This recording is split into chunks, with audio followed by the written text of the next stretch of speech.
خیام، شاعر ایرانی، ستاره‌ای جاودانه در آسمان ادب پارسی، شاعری که رباعیات نابش میان شک و یقین حقیقت را به زیبایی می‌تراود. در کلام او لحظه به جاودانگی می‌پیوندد و زندگی به شرابی سرشار از اندیشه و احساس بدل می‌شود. از این رو شایسته دیدم که رباعیاتی از این شاعر ایرانی را با هنر نقاشی پیوند دهم. امید است مرا در این مجموعه همراهی کنید.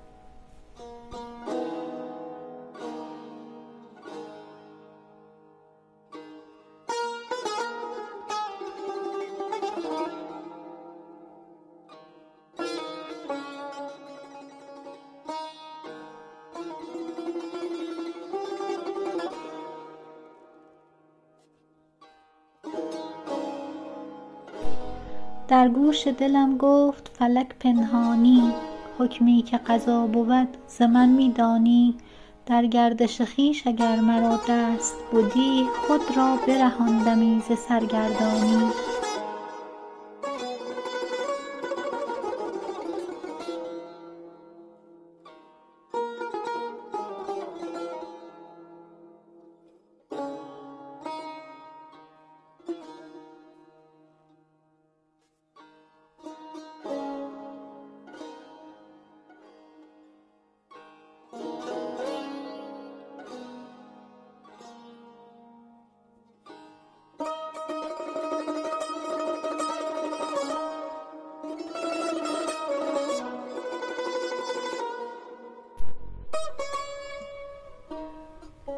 من خط رو خیلی دوست دارم. خط شگفت‌انگیزه، با شکوهه.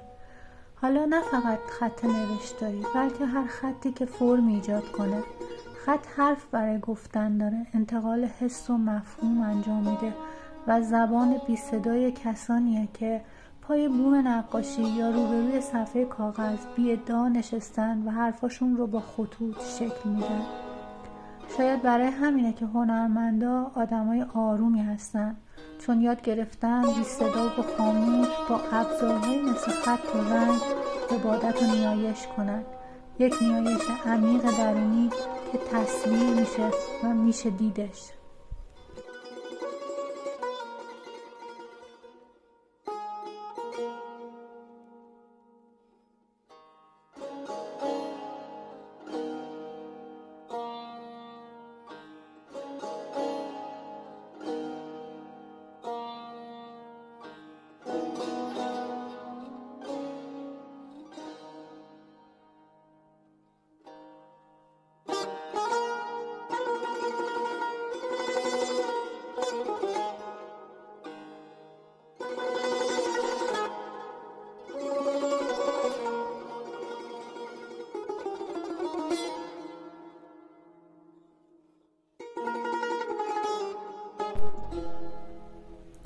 سپید مثل کاغذه، سپید مثل امیده، مثل شادیه و سیاه ترکیبی از همه رنگ هاست.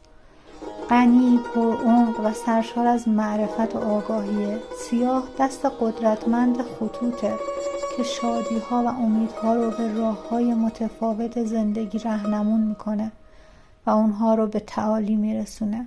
طلایی نماد مهر و فروغ انوار خورشیده، نماد کمال و رستگاریه، نماد خلوص و تفکر ناب.